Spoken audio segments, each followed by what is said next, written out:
Et alors là, on a Marguerite qui est rentrée du salon de l'agriculture cette semaine et qui est dans la boutique.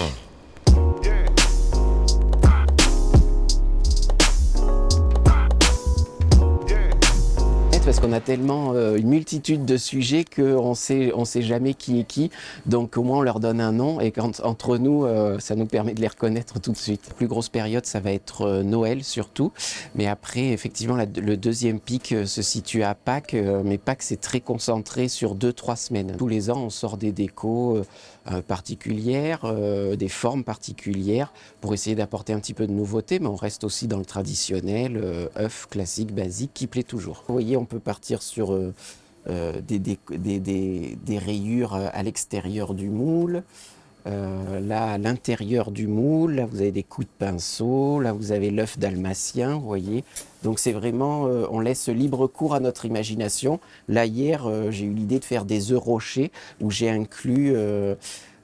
j'ai nappé de chocolat avec des inclusions d'amandes. Moi, je travaille avec un couverturier qui est situé en France, à Tain-l'Hermitage. Et donc, lui, son travail, ça va être de sourcer les fèves de cacao, donc de trouver les meilleures fèves aux meilleurs endroits. Le couverturier, lui, va transformer les fèves de cacao donc en les torréfiant, les broyant avec du sucre, en faisant des mariages de terroirs. Hein. Ça marche un petit peu comme le vin, c'est exactement pareil. On va chercher les meilleurs terroirs pour avoir le meilleur du chocolat. Et ensuite, de leur fabrique va sortir des pistoles de chocolat comme ceci, que nous on appelle du chocolat de couverture. Et donc le but du jeu pour nous ensuite, c'est de le transformer en bonbons de chocolat.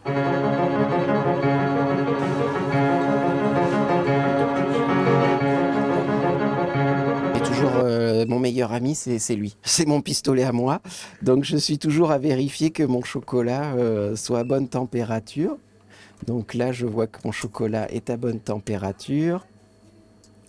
Donc après, ensuite, tout se fait au pinceau. Take photographs of fun. Have fun.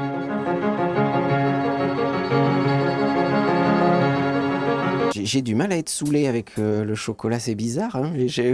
Là, j'avoue que vous me collez effectivement parce que je suis jamais saoulé, parce que tous les jours amène son lot de surprises, parce que le chocolat est une matière très très capricieuse. On est tous artistes en étant pâtissier parce qu'on invente des choses et on crée des associations de saveurs. Après, moi, c'est vrai que pas une artiste, mais je suis beaucoup dans le visuel au niveau des pâtisseries. Moi, j'ai envie que ce soit beau en fait et j'ai envie que ce soit beau. J'aime bien tout ce qui est compliqué en fait, hein. Donc j'aime bien, oui.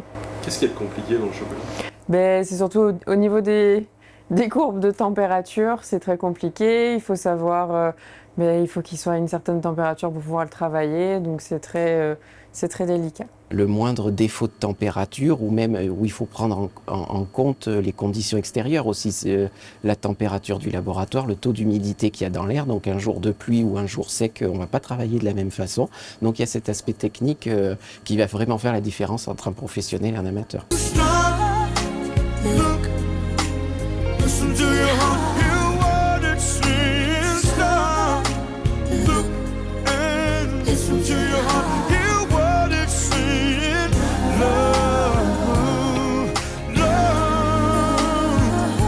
Une fois fini l'œuf, donc on a fait une deuxième couche, comme vous avez pu voir, de moulage pour consolider l'œuf.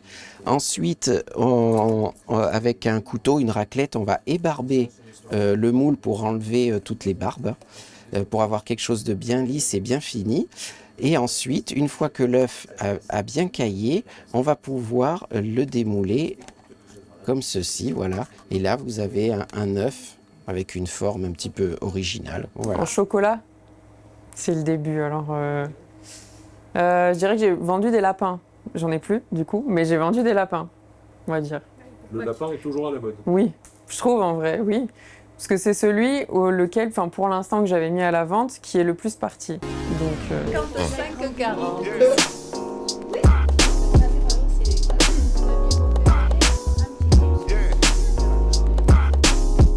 voici Madame Faye qui est donc ma maman. Et vous l'appelez toujours Madame Faye ou vous C'est utilisez son petit prénom? Non, c'est Madame Faye. Au boulot, c'est Madame Faye. C'est la pionnière, Ça c'est rigole la pas patronne. Ça reste la Ça rigole patronne. pas dans cette maison. Bah, je vois Hein. ça. Hein? Bon, dites-moi votre prénom quand Alors même. Claudine, le remplissage c'est pas trop compliqué, hein. Vous voyez, on prend en pioche, hein. On met du chocolat noir, on met du chocolat au lait, on met des fritures, on met un petit peu de fondant parce que c'est la tradition de mettre une petite cloche en fondant. Voilà. Allez. Maintenant, on met le couvercle qui correspond. C'est les emmenés qui ont fait le tour de main, c'est pas tellement tout le monde sait faire un petit nœud.